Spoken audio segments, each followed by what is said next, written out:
안녕하세요. 더위를 많이 타는 저는 여름에 보리밥을 많이 해 먹어요. 보리는 성질이 서늘해서 더위 타는 사람한테 참 좋다고 하더라고요.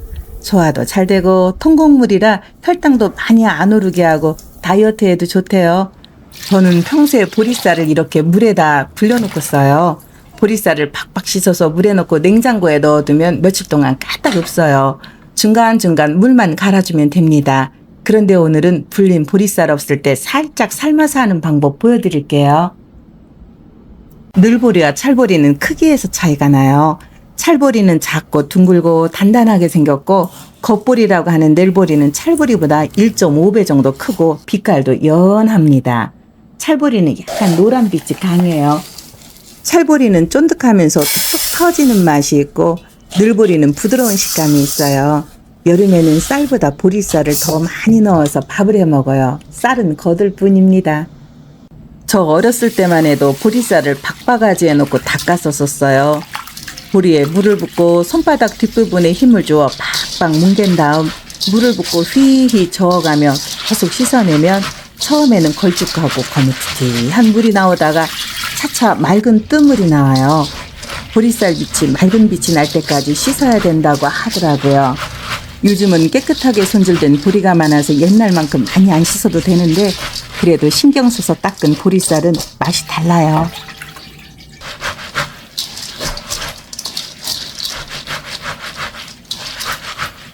이제 물이 뽀얗게 나오네요. 이 뜨물은 받아놨다 누룽지 끓이면 됩니다. 아주 구수해요.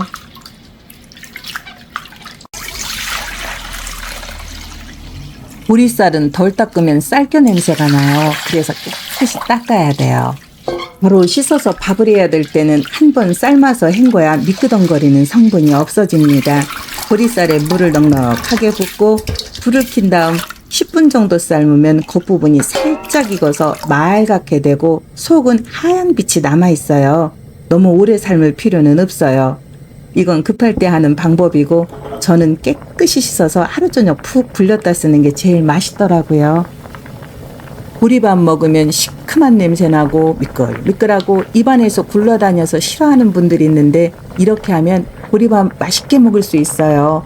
저는 초등학교가 아니라 국민학교를 다녔어요. 그때 혼식 장려 운동이 있어서 점심시간에 선생님이 도시락 검사했었어요. 보리쌀이나 잡곡 안 섞은 도시락 가지고 온 애들은 엄청 혼났어요. 그래서 저는 혼나지 않으려고 꽁보리밥 싸갔어요. 제가 눈이 커서 겁이 많대요. 왕눈이에요. 10분 정도 삶은 보리쌀은 체에 받쳐서 찬물을 뿌려 2번 정도 헹구면 준비 완료입니다. 이건 지금 겉만 살짝 익은 상태예요. 양이 많으면 물기 빼서 통에 담아놨다 쓰면 되는데 물에 오래 담가두면 퉁퉁 불어요. 생 보리쌀이 아니니까 물에 너무 오래 담가두지 않는 게 좋습니다.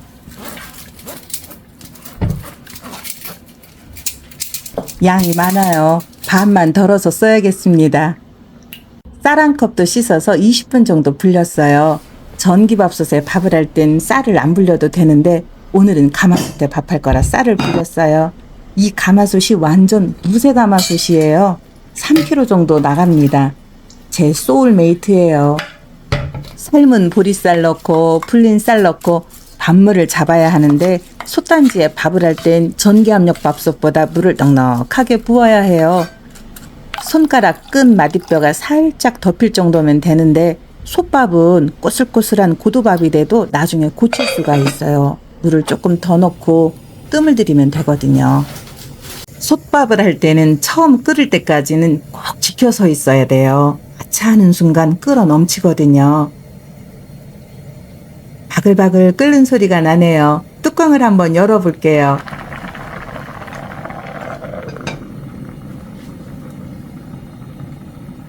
이 순간에 불을 딱 끄고 3분에서 5분 정도 놔두면 물이 싹 스며들어요. 불을 끄지 않고 줄여서 계속 끓이면 세상 없이 밥물이 넘쳐요. 불을 딱 끄고 물이 보리쌀과 쌀에 스며들도록 그대로 놔둬야 됩니다. 저는 5분 놔뒀다 약한 불로 10분 더 익히고 불을 끄고 7분 뜸 들였어요. 요즘은 솥밥도 전기로 하는 게 있는데 저는 이렇게 가스불로 하는 게 참 맛있어요.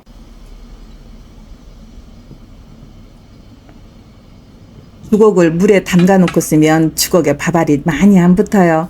뜸이 다 들었으니 이제 뚜껑을 열어보겠습니다. 누룽지 탄내도 살짝 나요. 하나, 둘, 셋. 먹음직스럽고 구수한 냄새가 납니다. 보리쌀은 쌀밥보다 뜸을 충분히 들여야 맛있어요. 불 끄고 10분 이상 뜸 들여도 괜찮아요. 콜레스테롤 수치도 낮춰주고 식이섬유가 많아서 변비에도 좋고 당뇨에도 효과적이라고 하는데 대신에 방귀를 많이 끼죠. 보리밥 먹으면 방귀 많이 껴요. 그래서 방귀 타령도 있어요.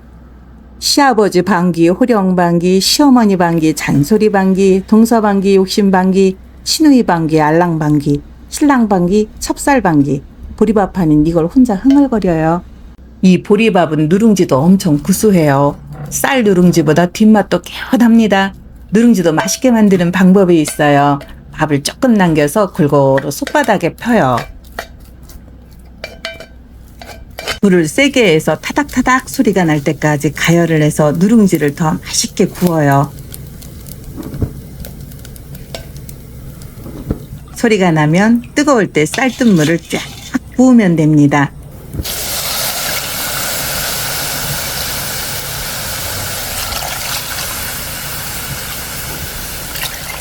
한번 바글바글 끓어오르면 불을 끄고 뚜껑 덮어놨다 밥상 차리고 나서 푸면 돼요.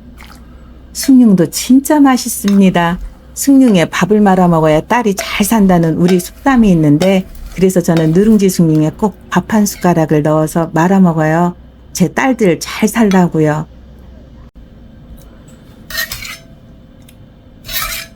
보리밥은 뜨거울 때보다 식었을 때가 더 맛있어요. 열무김치가 최고예요.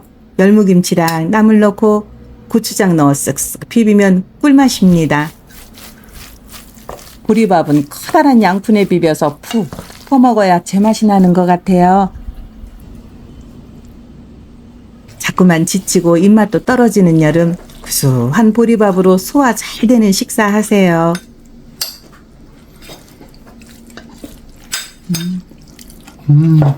맛있다. 진짜 맛있다. 보리밥이 씹을 때 되게 탱글탱글하다고 해야 돼? 뭐라고 해야 돼? 너무 맛있다. 요즘 내가 보리밥 먹고 방구를 많이 뀌어. 나도 그려. 소화가 잘 되나 봐요? 그렇지. 와, 끝내주네. 시청해주셔서 감사합니다.